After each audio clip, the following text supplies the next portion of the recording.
parang warning din sa inyo na you can play as good as the last game against Ginebra and you can play as bad as Fairfield. How important yung consistency na pasok na tayo sa playoffs.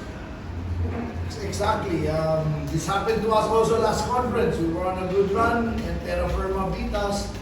I guess no matter how much I remind the players, no matter how much I talk to them, until they really feel what's happening in the game, it's hard for them to, I guess, believe what we were trying to warn them about.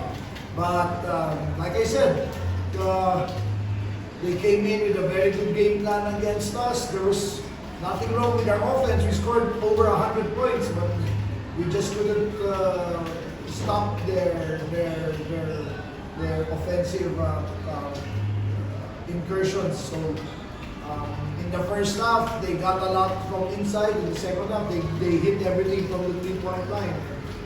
That was the story of the ball game. Hopefully that we are able to take that lesson to heart.